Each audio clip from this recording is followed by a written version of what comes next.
من أبدع الكون سواه الله الله الله الله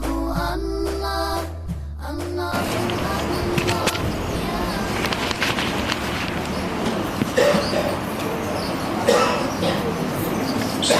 Assalamualaikum warahmatullahi wabarakatuh. Bismillahirrahmanirrahim. Alhamdulillahirrahmanirrahim. Wassalatu wassalamu ala ashrafil anbiya'i wal mursalin ala alihi wa ashabihi ajma'in. Rabbi shrah li sadri wa yassir li amri wahlul 'uqdatam min lisani yafqahu qawli. Subhanaka la ilma lana illa ma 'allamtana innaka antal alimul hakim. Muslimin dan muslimat yang dirahmati Allah, alhamdulillah pada malam ini sambung kuliah kita yang telah tinggal lama, dan pada malam ini sambung ke surat 89. Dan kata Sayyidina Abdullah ibn Mas'ud, "Idza sa'ala ar-rajulu fil masjid faqad istahaqqa an la yu'tiya wa idza alla yu'ta wa idza sa'ala 'ala al-Qur'an fala tu'tu." Apabila minta seorang lelaki dalam masjid, maka sungguhnya yang mustahak, yakni yang sebenarnya itu, bahawa jangan diberi. Dan apabila minta ia atas orang yang baca Quran, maka iaitu jangan diberi akan dia. Maknanya dalam masjid ni tak boleh minta apa-apa. Tidak boleh minta apa-apa dalam masjid. Kalau diminta, jangan diberi. Kan biasa di masjid kan round tukang-tukang kutip duit tu. Dua perkara. Yang pertama, mengganggu orang yang sedang sembahyang sunat. Dan yang kedua, mengganggu orang yang sedang nak berwirid. Jadi seelok-eloknya hari Jumaat ini tidaklah kita elok mengganggu orang yang sedang beribadat. Sebenarnya memang sekarang ini kita adakan kuliah sebelum Jumaat. Menurut setengah-setengah kitab mengatakan hari Jumaat ni eloklah beramal saja. Nak mengaji pun kemudian lepas Jumaat.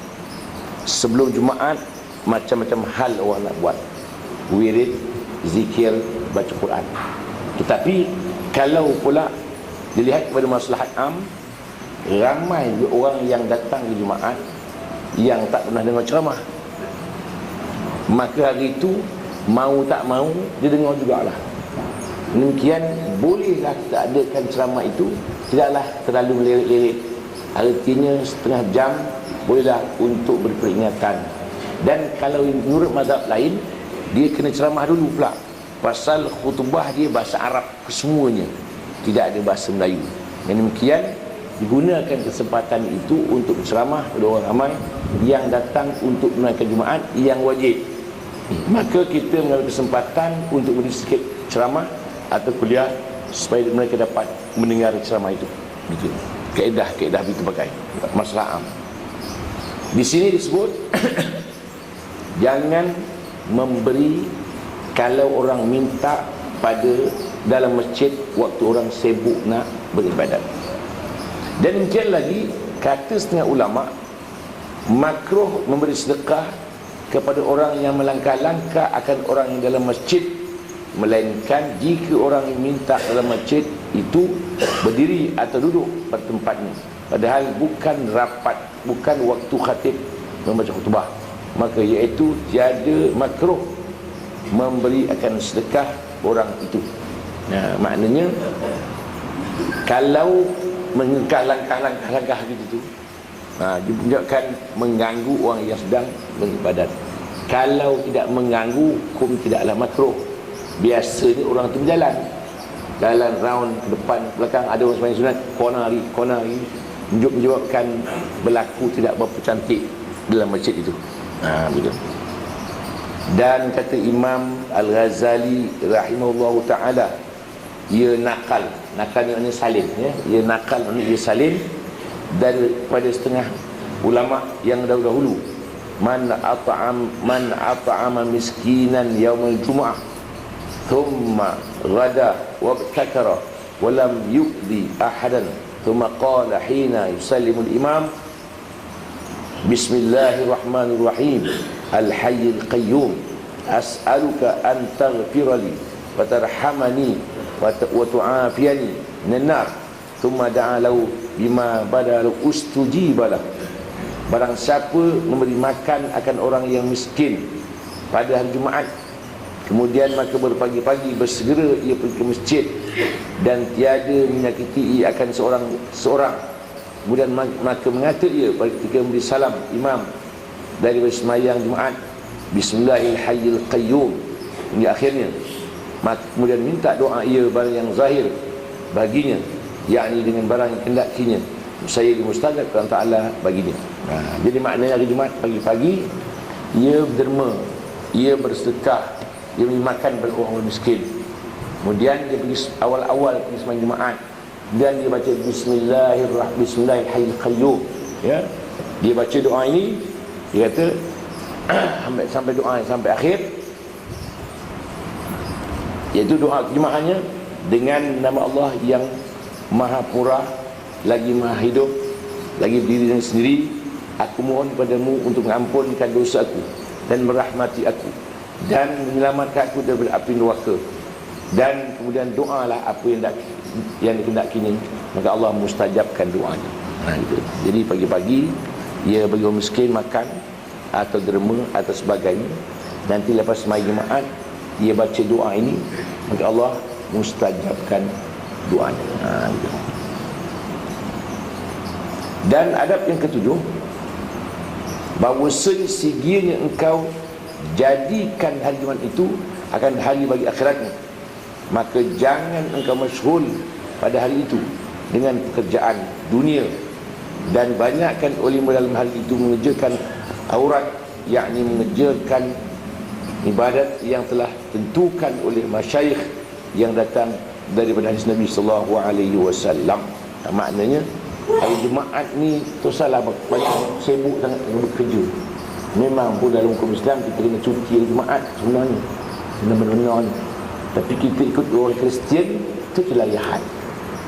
Jadi orang Islam tidak mau ikut Islam, dia ikut Kristian. Jadi kita pun ikutlah cuti Jumaat. Hari Ahad, Johor eloklah cuti dah. Hari Jumaat tukar pula hari Ahad. Sukalah orang Kristian, dia boleh cuti buat sembahyang.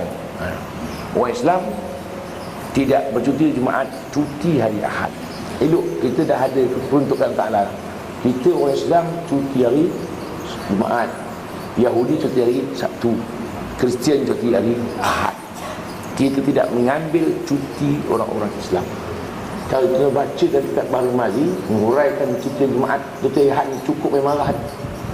Kita dikata orang-orang Islam sudah tidak ikut peraturan Islam, ikut peraturan Kristian, cuti pada hari cuti mereka itu, tidak cuti ikut cuti orang-orang Islam. Jadi maknanya kita masih lagi beragama Islam, milah kita, cara hidup tidak ikut Islam. Jadi tidak 100% kita ikut Islam ni sebenarnya. Cuti tak ikut, ekonomi tak ikut, politik tak ikut, semua tak ikut. Kita ikut hanya sembahyang saja. Sembahyang kita ikut, puasa ikut, haji ikut, zakat ikut. Cara hidup banyak yang tak ikut. Sekarang ada Valentine pula, ikut juga. Jadi maknanya hari raya pun kita ikut. Maknanya Cina raya, kita raya, Hindu raya, kita raya, orang asli raya, kita raya, Islam raya. Tak tahu kita bila raya sebenarnya. Baru-baru ni saya cakap seorang Cina, dia Islam lah. Dia kata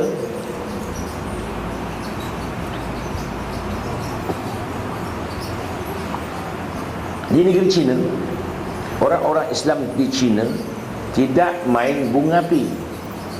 Pasal bunga api itu ialah kebudayaan ataupun merupakan budaya agama Cina, Buddha. Agama Cina yang nak mengalawan tu pakailah bunga api tu. Maka Cina-Cina Islam di sana tidak menggunakan bunga api. Tiba tu orang Melayu Malaysia pakai bunga api. Kesian orang Melayu. Maknanya banyak perkara yang dibuat tidak ikut, dia mentam saja. Sama juga kalau kita lihat kita apa boleh buat sokan, kita bawa berlari obor itu, obor bawa berlari dari mana ke mana. Sebenarnya tuan-tuan kena ingat bahawa sungguhnya mula-mula sokan adalah bermula daripada di Olimpia. Itu namanya Olimpik tu. Olimpia itu di Greek.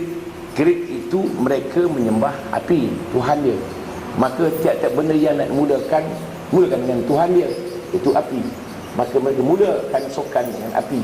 Maka kita juga nak mulakan sokan dengan api. Bermakna kita sudah tidak lagi ikut peraturan sebenarnya. Maka ikut peraturan ataupun sejarah orang-orang Greek tua, iaitu menyembah api. Ini sebabnya kita tengok sejarah banyak. Bila baca sejarah banyak, tahulah apa yang kita buat amat salah sebenarnya. Jadi kita tak perasan. Kita semayang, kita puasa, kita buat macam-macam kita buat. Jadi banyak kali kita buat tu bercanggah dengan hukum syariat. Jadi bila bercakap, orang marah. Nak kena gam je lah. Maknanya nak cakap betul dah tak boleh. Cakap betul tak boleh. Jadi kita yang haram tu kita halal lah, halal tu bagus. Itu ulama liberal dia kata bagus tu. Babi pun juga halal, oh bagus, liberal. Dia mahu begitu. Jangan buat haram marah. Itu masalah. Dan makruh musafir di dalam Jumaat itu. Faqad ruya anna man safara lailatul Jumaah da'a alaihi malakan. Maka sungguhnya telah diriwayatkan oleh ulama akan hadis bahawa isinya barang siapa musafir pada malam Jumaat itu, saya mendoakan atasnya dengan dapat kejahatan oleh malaikat yang pada malam itu. Oleh malaikat.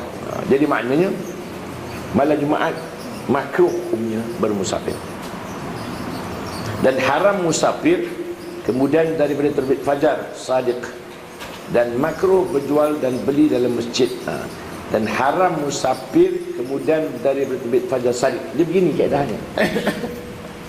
Dalam fiqah begini. Dia tidak haram dan tak fiqah. Dia kata haram musafir selepas terbit fajar sadiq, lepas subuh, kalau yakin tidak dapat sembahyang Jumaat di mana-mana. Tetapi kalau yakin dapat sembahyang di mana-mana pun, hukumnya makruh. Saya ulang lagi sekali. Hukumnya musafir pada hari Jumaat selepas subuh, hukumnya haram. Kalau yakin memang tak dapat sembahyang Jumaat di mana-mana. Tetapi makruh juga kalau yakin dapat sembahyang Jumaat di mana-mana. Kesimpulannya makruh. Kesimpulannya makruh.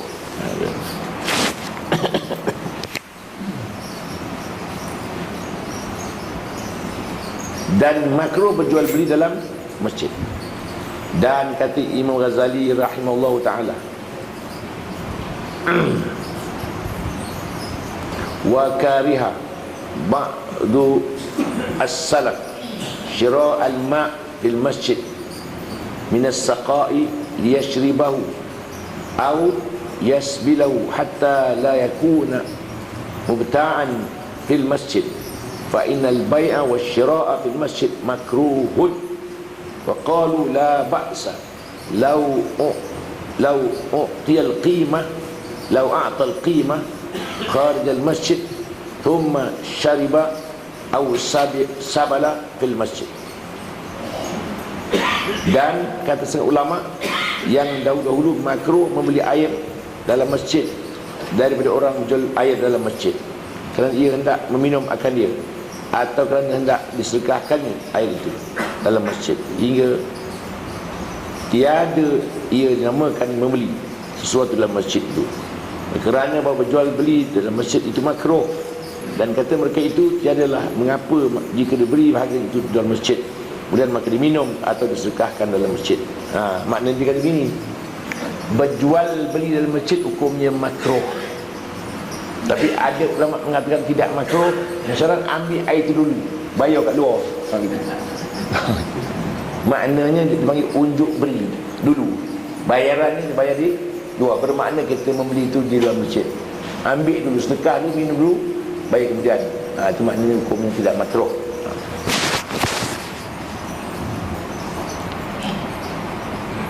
Sekiranya hendaklah engkau himpunkan pada Jumaat itu antara semayang dan puasa dan sedekah dan baca Quran dan zikir dan berselawat dan etikaf, dan hendaklah engkau jadikan hari Jumaat itu tertentu bagi akhiratmu, maka mudah-mudahan jadi kafarah bagi segala hal yang lain dari hari Jumaat itu. Wallahu alam.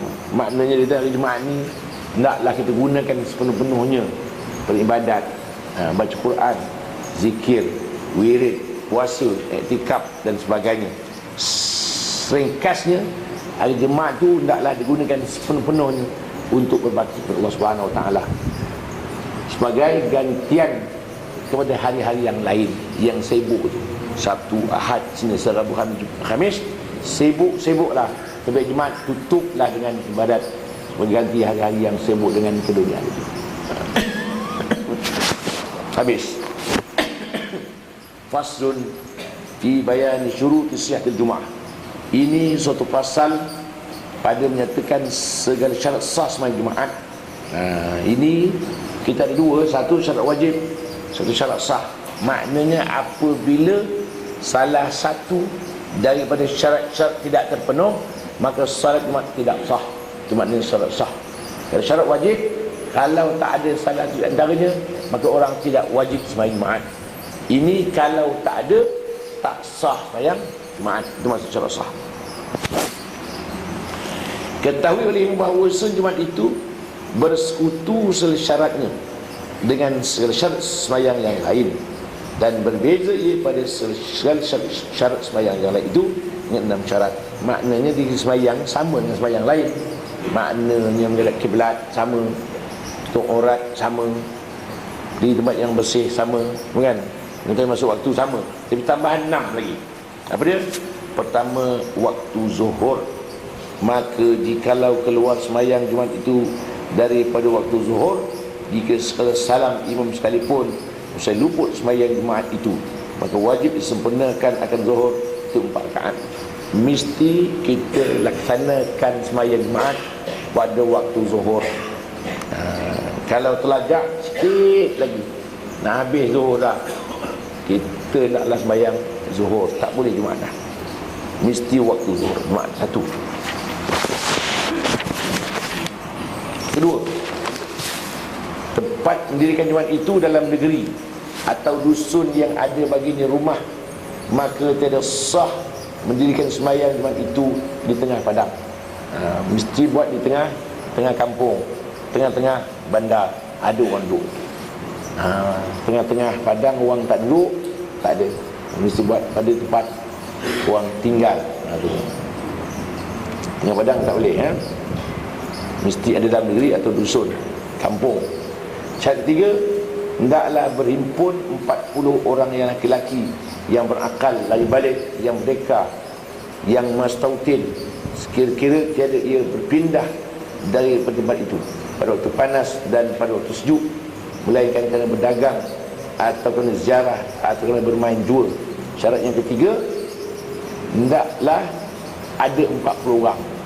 Tapi kalau kita lain pula, disebut akil balik, akil balik dan mastautin, cukup 40. Kalau kita lain pula lain, dia kata 40 tu mesti 40 tu Fatihah semua sah. Fatihahnya semuanya betul belaka, mayangnya betul belaka. Kalau tidak, tak sah Jumaat. Tapi kita mana nak cek orang pula, tak boleh cek itu aja lah, kan? Sampai pintu cek Fatihah dulu, tak semayang orang. Tapi pendekatan ini mudah. Maknanya Islam balik berakal, cukup 40 yang tu semua tu. Jadi maknanya baru salat Jumaat. Kalau tak cukup 40, tak payahlah. Ada tuan-tuan di kampung-kampung ulu-ulu, saya pernah pergi kampung pedalaman, nak tunggu 40 orang tu duduk dulu, seorang sampai. Masa tu dekat kalau ikut sekarang ni pukul 2.30 tak ada orang ni. Orang kampung pun tergetah bawa balik, ke pasar bawa balik. Jadi maknanya cukup 2.30 baru sembahyang Jumaat. Jadi kalau tak cukup, main zuhur je. Hanya oleh kerana ada pendapat yang lain mengatakan sah Jumaat walaupun kurang 40. Menurut mazhab Syafi'i, kita mesti 40. Setengah-setengah tempat dia buat begini. Saya pernah pergi ke Sarawak, Ulu Sarawak, di Kapit. Jadi di sana tak cukup orang. Mayang Jumaat juga, bukan Kapit, di Song tempat jauh. Orang Tokar pun tak ada. Tokar 1-2 Tokar situ. Pendalaman sungguh. Jadi di sana tak ada orang sembahyang Jumaat. Juga lepas sembahyang Jumaat dia sembahyang zuhur. Sembahyang Jumaat itu kerana menurut mazhab yang lain. Di sembahyang zuhur meraihkan pendapat Imam Syafi'i. Gitu.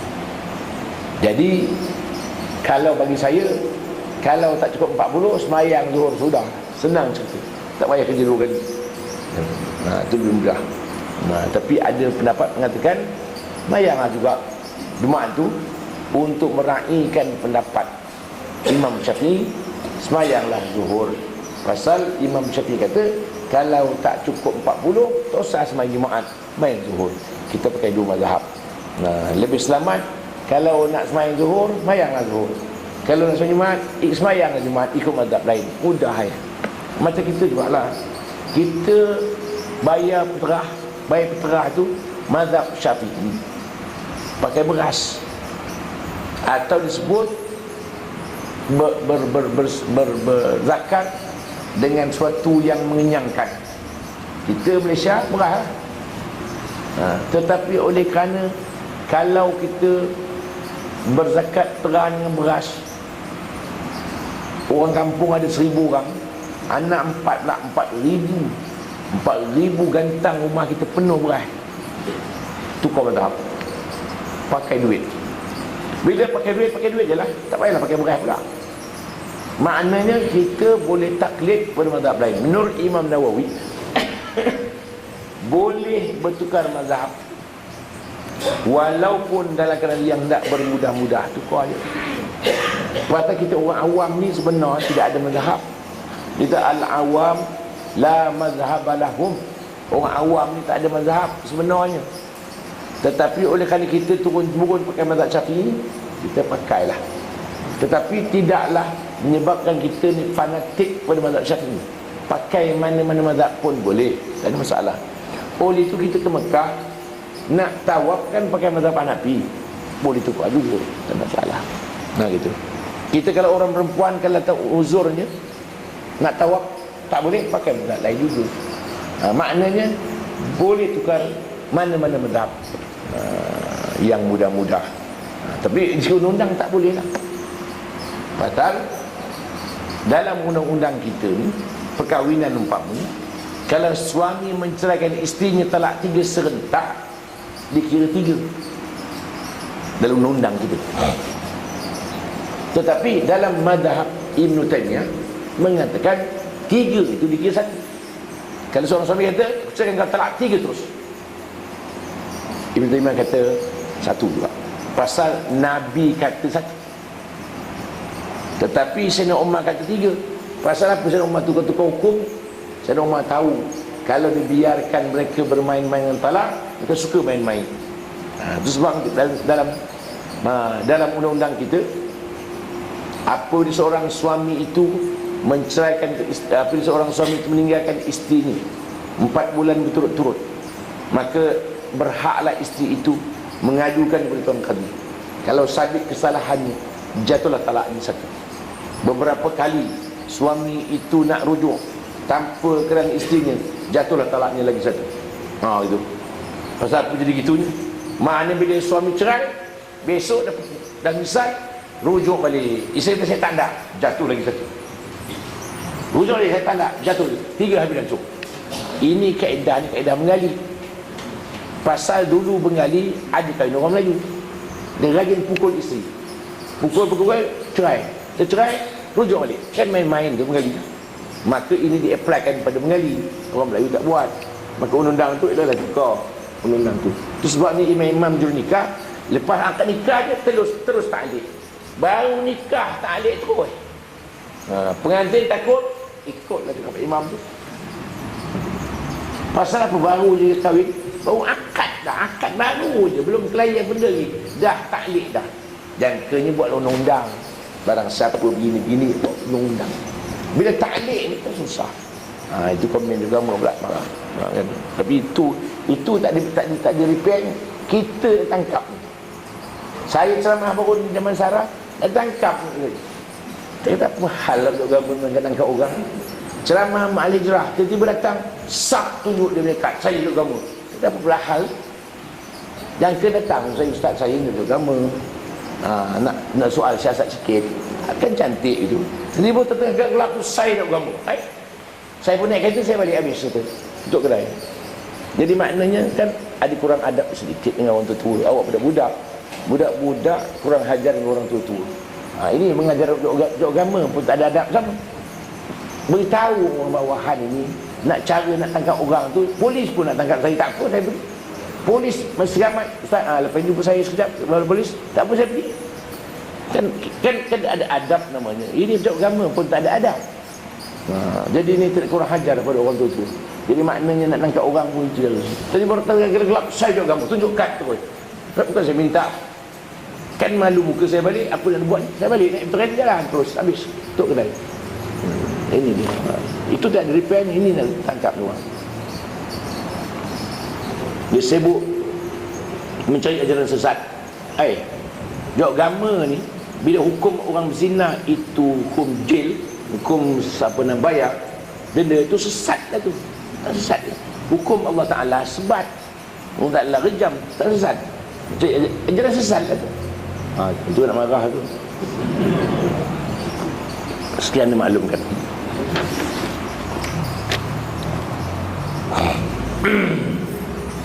Kemudian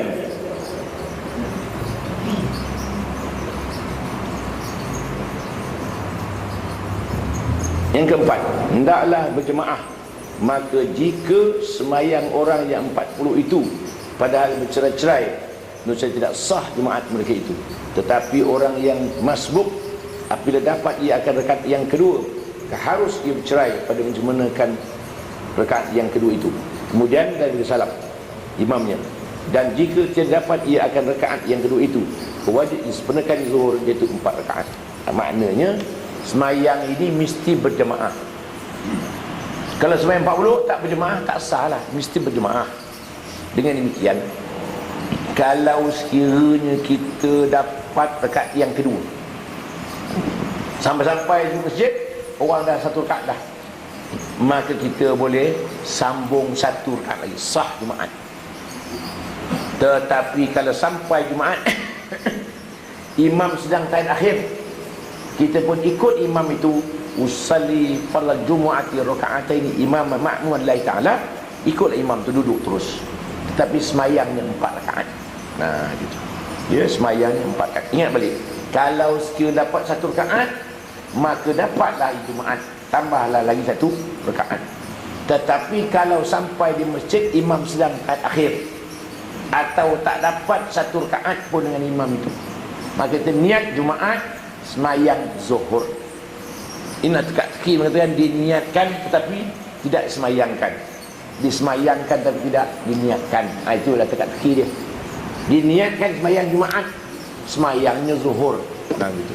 Ya, semayang niat sengaja semayang fardu Jumaat 2 rakaat ikut imam kentalah, tapi tak dapat 1 rakaat dengan imam, hendaklah semayang 4 rakaat, tambah lagi 4 rakaat.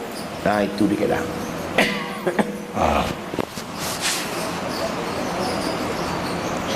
Yang kelima, bahawa jangan ada Jumaat itu terdahulu oleh Jumaat yang lain atau disertanya dalam satu negeri itu.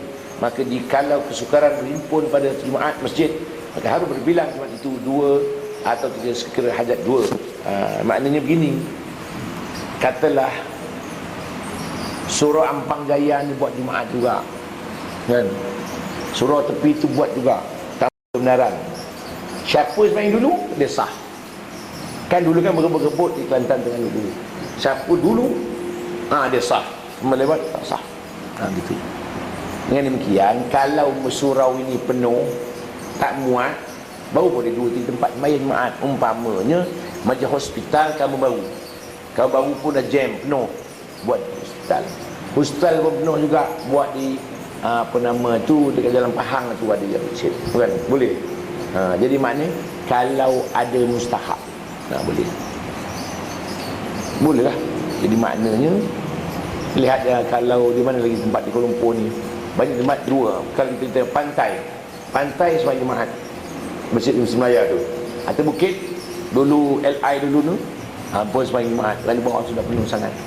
Dia kata kalau durat. Sebabnya apabila Imam Syafi'i sampai di Mesir, tengok banyak masjid bayang, dia diamkan saja, tunjukkan nilai itu harus. Sekarang ni pula banyak masjid surau nak mengadakan sebagai jemaat, minta kebenaran, tengok siapa je dan kuasa dia. Itu pelik undang-undang sekarang juga. Banyak orang mengadu saya tak dapat. Pasal tengok je tentang kuasa ni siapa, ini pasal apa. Itu pun nak kira fahaman. Itu yang masalah. Nak mendirikan jemaat pada sebuah tempat, surau atau masjid, tengok siapa dan kuasa dia. Ini masalah pula. Ya.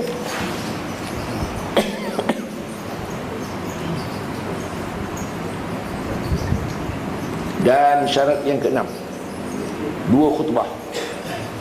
Bermula rukun khutbah itu 5 perkara. Pertama, mengucap Alhamdulillah, dan sekurang-kurangnya itu Alhamdulillah. Dan kedua, mengucap selawat atas Nabi SAW, dan sekurang-kurangnya itu Allahumma salli ala Muhammad. Dan ketiga, wasiat, dan madalah wasiat itu bahawasanya dikatakan ati Allah, artinya berbuat olehmu taat akan Allah, atau dikatakan ittaqullah, yang takut olehmu akan Allah Ta'ala. Dan adalah yang ketiga ini, iaitu rukun daripada 2 khutbah itu. Dan keempat, baca ayat daripada Al-Quran, itu rukun salah satu daripada 2 khutbah itu, dengan tiada ia tentu, tetapi sunat dibaca pada akhir khutbah yang pertama. Dan yang kelima, membaca doa bagi mukminin dan mukminat, iaitu pada khutbah yang kedua. Dan marilah dikatanya rahimakumullah. Itu rukun khutbah. Biasalah khutbah ni yang pertama Alhamdulillah, itu biasa. Yang kedua ittaqullah ataupun atiullah, boleh belaka. Yang kedua selawat. Yang ketiga ittaqullah. Yang keempat baca Al-Quran. Yang kelima doa. 4 kelima ni boleh antara 2. Dia tak mesti penuh 5 1 2 khutbah, tak. Maknanya khutbah yang pertama tu Alhamdulillah, selawat, ittaqullah, Al-Quran. Yang kedua doa. Yang kedua mesti ada Alhamdulillah juga, sama. Kalau kita baca hikmat dia, kita baca agama-agama lain, tidak ada agama lain yang sama agama Islam ini, yang mana dia memperuntukkan bernasihat kepada makmum pada hari Jumaat tiap-tiap minggu. Itu sebabnya makmum sebenarnya sunat mendongakkan kepalanya menengok khatib itu, mendengar khutbah, bukan tunduk. Banyak orang tunduk, meleleh dia langsung. Tu dah tu. Pasal sekarang khatib-khatib bukan berkhutbah, membaca khutbah. Dia pun tak faham apa yang dibaca. Itu masalah. Pasal tidak dibenarkan orang muda-muda berkhutbah. Jadi imam-imam kampung-kampung, dia apabila sampai khutbah, dia tak baca khutbah tu, baca atas membar terus. Itu khutbah tak kena noktah tu, noktah tak kena. Sekali dia langgar habis noktah. Tu saya kan dia bermodal, taklah kita tanam jagung, terung, kacang, panjang terung, jangkit kacang panjang, salah noktah. Dia silap tu. Dia tak baca dulu. Kadang-kadang dia agama hantar lewat, kan, hari tu orang sampai, dia tak sempat nak baca. Kadang-kadang dia mana baca khutbah yang lama-lama dulu, dia ulang. Makmum dah tahu dah, aku tahu dah. Rugi kita, khutbah tu rugi. Peruntukan ada untuk bernasihat pada makmum. Jadi maknanya khutbah tu satu perkara yang amat penting. Hendaklah imam itu berkhutbah, jangan membaca khutbah. Bila baca khutbah, dia baca khutbah tu, dia tak tengok makmum. Engkau lantak kau lah, aku lantak aku lah. Begitu. Kata makmum kau baca lah apa kau nak baca. Imam kata kau dengar tak dengar pun tak apa. Tu. Lepas khutbah tanya imam, apa tu imam? Entah aku pun tak tahu dia kata. Satu begitu. Setengah-tengah masjid pula khutbah lama sungguh. Tengah-tengah baca khutbah terbang satu. Sudah. Dah lari dia minta tajuk. Ini masalah. Elok khatib ni dia berkhutbah baru jadi. Tajuk betul. Maknanya kalau sahabat tempat tu tahu kampung ini masalah dia. Kadang-kadang tak ada masalah kampung itu dia baca betul. Kampung dulu naklah kita menggunakan buku untuk sebagai kawan membaca siang malam. Apa orang tu nak baca bukunya tak ada. Datang ke rumah flat-flat lah, hendaklah kita gunakan tanah untuk kita nak bertani. Nak tanah apa orang flat? Itu masalah. Dia tak kena. Itu sebab khutbah tak boleh selaras. Tak boleh selaras. Mesti orang kampung tu buat khutbah orang kampung juga. Tu undang sebenarnya. Baru khutbah tu berkesan. Ini tak berkesan langsung. Pasal apa? Tak sesuai tajuk dengan orang kampung tu. Itu sebab dalam segi undang-undang ceramah begitu. Nak pesan, saya tahulah ceramah ni bila pergi sambung Ustaz utang dia kata. Mana boleh tentang tak pasal. Mesti dia tahu apa masalah kampung ni. Jangan dengar orang mengadu. Dia suka mengadu ni, dia suka tentang orang. Dia suka, dia rasa. Itu dah salah ada undang-undang dia. Ada orang datang jipit, Ustaz nak bagi tips sikit. Dia sakit hati orang kampung tu. Dia beritahu lah. Dia kena orang tu, sedap rasa ni. Mana boleh begitu? Kita mahu nak menyelesaikan masalah, kau menambah masalah. Gitu. Itu dia undang berceramah, dia undang. Bukan suka-suka hati je. Maknanya kita nak menyampaikan isi ceramah dan nak tahu apa masalah orang kampung tu. Orang kampung tak disat dadah langsung. Cerita dadah buat apa? Tak disat dadah. Yang kadang-kadang khatib marah, orang jauh tu yang kena marah, orang dalam tu. Macam ceramah lah. Dia marahnya orang luar yang tak datang masjid tu, orang masjid kena marah. Klik-klik masuk masjid. Kena marah tak pasal. Kan silap. Kita orang kampung yang datang tu nak ajak dia, nak semayang, beramal, buat baik. Yang tak datang macam tuan-tuan tengoklah. Di tempat dadah haram kat masjid. Apa hal kat masjid? Tak pasang pakai keledar kat masjid tempat. Cik makan belaka tu. Buat apa nak suruh pakai keledar kat masjid? Dah habis dah pun. Habis dah dia punya elan keledar. Dia keledar kat masjid. Tak kena. Habis. Itu syarat dia. Dan syarat lagi berdoa. Doa ni sebenarnya secara dulu ni berdoa ni kepada orang-orang beriman, minta Allah ampunkan dosa. Itulah hari Jumaat Allah makbulkan doa di antara dua khutbah. Itu. Maka dalam khutbah pun kita berdoalah. Ada pendapat mengatakan boleh angkat. Pendapat kitab tua-tua mengatakan tidak sunat angkat tangan pun sebenarnya doa tu. Hari Jumaat tu tak sunat angkat tangan sebenar-benarnya. Tapi nak angkat tu angkatlah, tidak sunat aja. Oleh kerana orang lain angkatlah. Dulu mana angkat? Tuan ingat masa kecil dulu mana angkat? Kemudian dia angkat. Kemudian dan boleh doakan pemimpin-pemimpin yang adil. Boleh doa untuk Allah bagi dia hidayat. Kalau pemimpin yang tidak adil, jangan minta dia panjangan umur. Jangan. Kena ingat tu. Salah pula cakap tu. Saya ulang lagi sekali. Kita doakan pemimpin itu panjang umur kalau adil. Kalau pemimpin yang tidak adil, tidak boleh minta panjangan umurnya. Buat apa? Nak buat apa umur dia panjang kalau tidak adil? Kalau pemimpin dia yang fasik, jangan minta panjangkan umur dia. Bermakna kita syubhat. Bermakna kita suka dia buat fasik, panjangkan umurnya lagi. Itu kena ingat tu. Jadi kadang-kadang kita silap juga. Kena ingat pembelahan. Pasal nak cakap pun takut juga. Takut kena jam. Ceramah dah tak ada dah kan. Jadi makna gitu nak kita pesankan. Kadang-kadang kita tak ingat benda remeh-remeh gini. Sama juga kita boleh mencium tangan pemimpin yang adil, boleh. Tak adil jangan cium. Jangan cium pemimpin yang minum arak, jangan.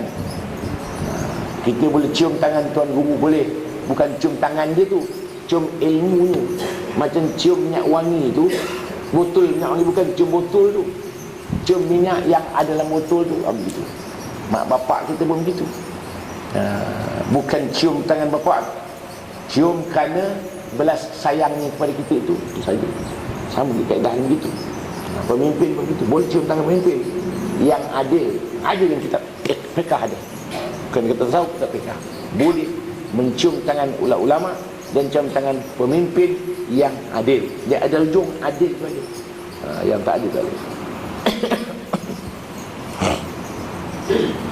Kemudian nak cerita sikit tambah. Dia baca innallaha ya'muru bil ihsan wa ita'idul qurba. Asalnya dulu ni waktu naiknya kerajaan Bani Umayyah, mereka hentam Sayyidina Ali, kutuk Sayyidina Ali khutbah. Itu masalahnya. Sampailah kepada zaman Umar bin Abdul Aziz. Dia merupakan, orang kata dia merupakan khalifah yang kelima, yang Ar-Rashidin. Dia mati muda dan dialah membatalkan kutukan dalam khutbah hari Jumaat ke atas Sayyidina Ali. Ditukar kepada innallaha ya'muru bil ihsan. Itu Sayyidina Umar bin Aziz dia tukar. Ada satu orang dia kutuk Sayyidina Ali teruk sangat, langsung herut mulut dia. Waktu turunkan balik terus herut mulut dia kerana dia mengutuk Sayyidina Ali. Sayyidina Ali ni kan merupakan seorang sahabat yang jamin masuk syurga. Saya nak tambah pesanan lagi satu. Kita kalau baca sejarah, kalau tak faham sejarah, jangan kita buat kesimpulan. Itu sebabnya Sayyidina Ali perang dengan Aisyah. Sayyidina Ali pernah perang dengan Aisyah, Sayyidina Aisyah masuk dalam perangan itu. Ulama tak berani komen kedudukan Sayyidina Ali dengan Aisyah ni. Aisyah ni mak mentua diri dia. Dan Ali pun Islam, Aisyah pun Islam. Ali pun Islam, Muawiyah pun Islam, perang. Apakah kedudukan Sayyidina Ali ni? Perang Islam dan Islam. Pasal apa hadis kata? Idza taqal muslimani bisayfihima fal qatil wal maqtul finnar. Apabila bertemu dua orang Islam, dua-dua bawa pedang belaka. Yang mati pun masuk neraka, yang hidup pun masuk neraka. Sahabat pun tanya, yang membunuh tu masuk neraka, sesuai lah dia kata. Yang kena bunuh masuk pasal apa? Pasal yang kena bunuh tu pun nak bunuh juga, tak sempat. Dia mati dulu, hati nak bunuh juga. Ini Sayyidina Ali ni macam mana? Banyak orang Islam mati. Sayyidina Ali ni kata dia juga berijtihad. Dia mengatakan perjuangan dia betul. Aisyah punya guru pun kata dia betul. Maka dua-dua ni kalau betul dapat 2 pahala, kalau salah dapat 1 pahala. Macam ulama lah. Ulama ni apabila buat hukum, berijtihad, menggali hukum, salah hukuman yang dibuat, dapat 1 pahala. Betul dapat 2 pahala. Maka kita orang awam tak boleh nak kutuk ulama tu. Pasal ulama tu dia boleh menggunakan istidlal, dia panggil istinbat, mengambil hukum. Mungkin salah hukuman dia, mungkin dia betul. Kalau salah dapat 1 pahala, kalau betul dapat 2 pahala. Betul ya? Itu dia.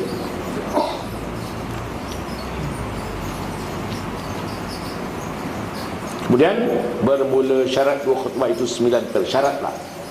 Pertama, berdiri bagi orang yang kuasa. Khutbah tu kena berdiri. 1. 2, hendaklah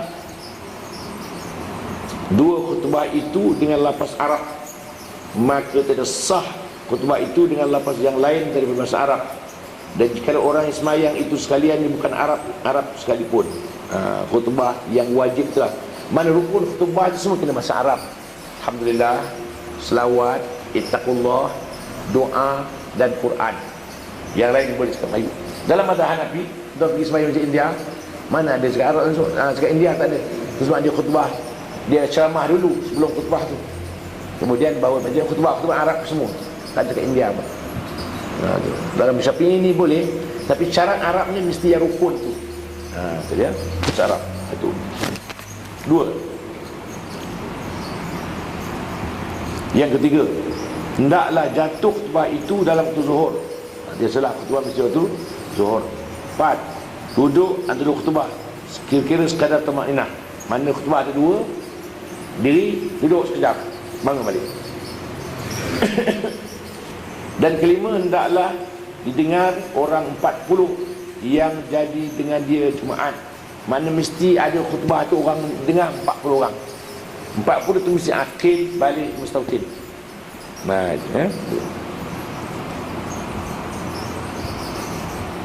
Kalau tidur macam mana?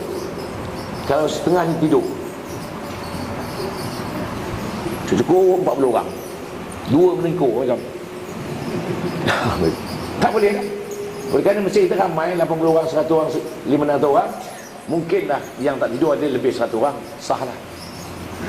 Sebesar kata tadi, mana sunat makmum tadi mendongakkan kepada imam gitu.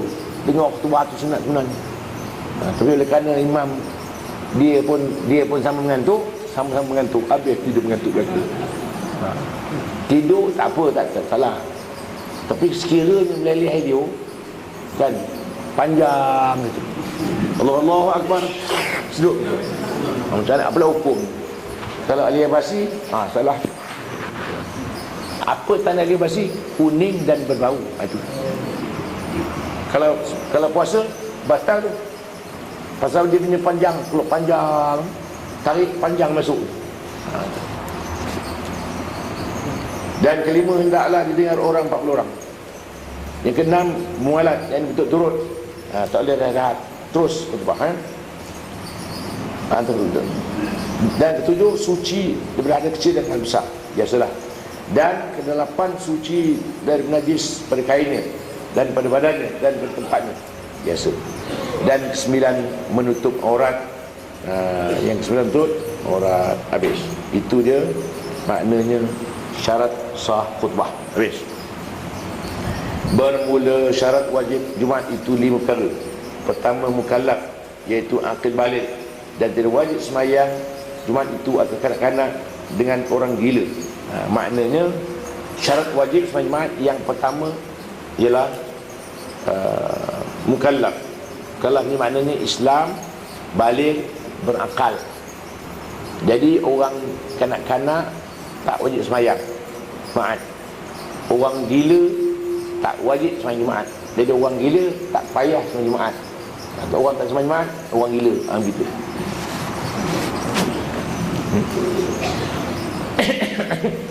Kedua, merdeka. Maka tidak wajib semayang Jumaat itu atas hamba orang. Hamba tak wajib semayang Jumaat. Ketiga, laki-laki. Maka tidak wajib semayang Jumaat itu atas perempuan dan khunsa dan pondan. Jadi maknanya, kedua, orang laki-laki. Orang perempuan tak wajib semayang Jumaat. Tetapi kalau dia semayang Jumaat terlepas dari semayang zuhur, tak semayang zuhur lah. Perempuan ni di Malaysia tak Jumaat, di Mekah semayang Jumaat je. Ada rajin. Satu kalau pula perempuan di Malaysia ni tak semayang jenazah. Dia akan semayang jenazah, perempuan kena pergi juga. Eloknya begitu. Jadi dapat juga pahala, banyak pahala tu. Pahala semayang jenazah dapat 2 qirat. 2 qirat ni maknanya 2 gunung Uhud tu berat dia. Gunung Uhud tu panjang tu, berapa kilometer panjang tu. Jadi maknanya pahala dia banyak. Tu lagi di Mekah, selalu ada orang meninggal, jangan lepaskan peluang semayang jenazah tu. Kalau di sini pun kita jangan lepaskan semayang jenazah. Banyak pahala dia. Kedudukan hukumnya fardu kifayah. Walaupun fardu kifayah, tapi pahalanya fardu. Jangan lepaskan peluang untuk semayang jenazah. Dan khunsa juga tak wajib semayang Jumaat. Khunsa ni orang Melayu panggil pondan lah. Tapi sekarang ni ada moden punya pula. Orang laki-laki dioperate jadi perempuan. Tadi saya jumpa Thailand tadi. Kata kawan tu, itu dulu lelaki. dan dia operate di Belanda. Jadi perempuan, tapi dia lupa dia wajib Jumaat. Walaupun dia operate jadi perempuan, tapi dia tetap laki dalam hukum syarak. Hukum syarak tak laki. Kalau mati besok, mesti mandikan orang laki-laki juga. Pening tuan imam dia. Tuan Bilal nak mandikan orang mati tu pening. Siapa nak mandikan tu? Dia mesti dia laki-laki. Jadi usalli ala hadzal mayyit juga. Bukan ala hadzal mayyitah. Maksudnya tu. Atau orang perempuan dia laki-laki. Pelik-pelik. Tak syukur kepada hukum tetap haram. Pernah satu kali satu orang telefon saya, begitulah, Ustaz, itu saya ni dulu ni laki perempuan dia. Saya dulu laki, dia kata. Sekarang sudah jadi perempuan. Saya nak bertobat. Nak bertobat, menyesal. Boleh tak saya bertobat? Saya bertobat boleh lah. Masalahnya awak tu dah tukar jadi zina. Boleh tak saya nak teruskan jadi perempuan juga? Tak boleh. Nak sembahyang hari raya macam mana? Nak duduk sab mana? Nak sembahyang mana? Sab mana duduk? Sembahyang raya umpama kami sembahyang, duduk sab laki-laki. Orang heran, apa hal tu sebelah ni? Suara lain, buah dada pula ada. Itu pening. Payah perempuan pula, orang perempuan heran suara lelaki. Nak ke mana tu? Dia nikah orang putih. Nikah tak sah. Hukum lagi haram lagi. Itu. Saya pernah bertanya juga orang yang kerja di hospital tu, seorang Singapura. Saya kata macam mana kalau orang laki-laki jadi perempuan tu boleh jaga hayat dia, orang perempuan jadi lelaki tu masalah. Nak buat macam mana tu? Dia ceritalah saya panjang. Saya sambung kemudian lah cerita tu. Gitu. Jadi orang perempuan tak wajib sembahyang Jumaat. Tapi kalau sembahyang Jumaat juga dia lepas lagi sembahyang Zuhur. Pasal gini, orang perempuan juga wajib sembahyang Jumaat asalnya. Tapi oleh kerana masalah diringankan, tak wajib sembahyang Jumaat asal. Maka mungkin kalau dia sembahyang Jumaat, lepaslah sembahyang Zuhur. Itu maksudnya. Macam orang musafir dulu. Orang musafir tidak wajib sembahyang Jumaat. Kalau dia sembahyang Jumaat juga, lepaslah Zuhur dia. Orang musafir asalnya wajib sembahyang Jumaat, tapi diringankan, tak payahlah sembahyang Jumaat. Kalau sembahyang Jumaat juga dia, maka dia lepas sembahyang Zuhur. Orang perempuan pun asal usulnya wajib, tetapi oleh kerana orang perempuan masalah diringankan, tak payah sembahyang Jumaat. Kalau sembahyang Jumaat juga, lepas sembahyang Zuhur. Dan satu lagi nak pesankan, orang sembahyang Jumaat boleh khas jamak dengan asar, boleh. Orang sembahyang Jumaat boleh jamak dengan asar. Kita pergilah turun, katalah turun sini pukul 8 pagi sampai Ipoh, sampai Ipoh Jumaat masuk sembahyang Jumaat 2 rakaat, sembahyang asar jamak dengan Zuhur boleh, dengan Jumaat. Ya. Maknanya niat jamak Jumaat dan asar boleh. Kan dalam kitab katakan al-Jumaah ka-Zuhri, Jumaat itu macam sembahyang Zuhur juga, mana boleh jamakkan dengan asar.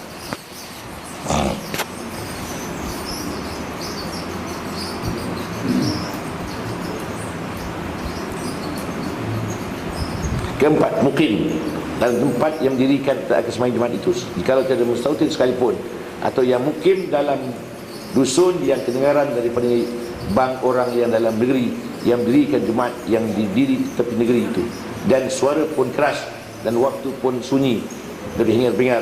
Dan sabda Nabi SAW, al-Jum'ah ala man sami'an nida, bermula wajib sembahyang Jumaat itu atau orang yang mendengar bang. Maksudnya gini, orang mukim dia wajib sembahyang Jumaat, tapi tak kira 40. Ya, mastautin kira 40. Mukim tak kira Jumaat, tak kira ahli Jumaat. Ini maksudnya. Kita ada 30 orang mastautin, kan? Ada 10 orang luar datang, dia duduk situ seminggu bermukim itu. Dia tak kira 10, tak kira Jumaat. Dia tak dikira, tidak boleh kira sebagai ahli Jumaat, tapi dia tetap wajib Jumaat. Dia tak dikira sebagai mencukupkan 40, tak boleh. Katalah ada 39 orang, orang mukim seorang tambah, tak boleh solat Jumaat. Nah, dia tetap wajib, tetapi tidak dikira sebagai ahli Jumaat. Ingat. Kelima, tempat sihat. Lagi ketiadaan baginya uzur yang diharuskan menunaikan sembahyang Jumaat. Maknanya sembahyang jamaah. Maknanya orang sakit boleh tinggal Jumaat. Tengok sakitlah.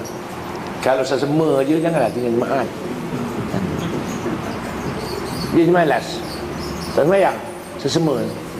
Oh, mudah sangat itu. Tengok sakitlah.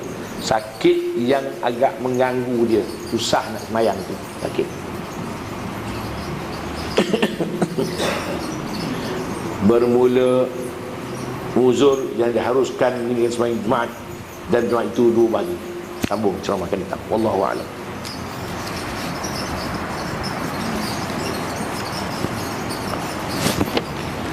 A'udzu billahi minasyaitonir rajim. Bismillahirrahmanirrahim. Alhamdulillahirabbil alamin. Wassalatu wassalamu ala asyrafil anbiya'i wal mursalin wa ala alihi washabbihi ajma'in. Allahumma nawwir bil ilmi qulubana wasta'mil bi ta'atika abdanana wa khallis minal fitani wal mihani asrarana washghal bil i'tibari afkarana wa qina syarra wasawis syaitan wa ajirna minhu ya rahman hatta la yakuna lahu alaina sultan. Wa sallallahu ala Muhammadin wa ala alihi wa sahbihi wasallam. Walhamdulillah. Assalamualaikum warahmatullahi wabarakatuh.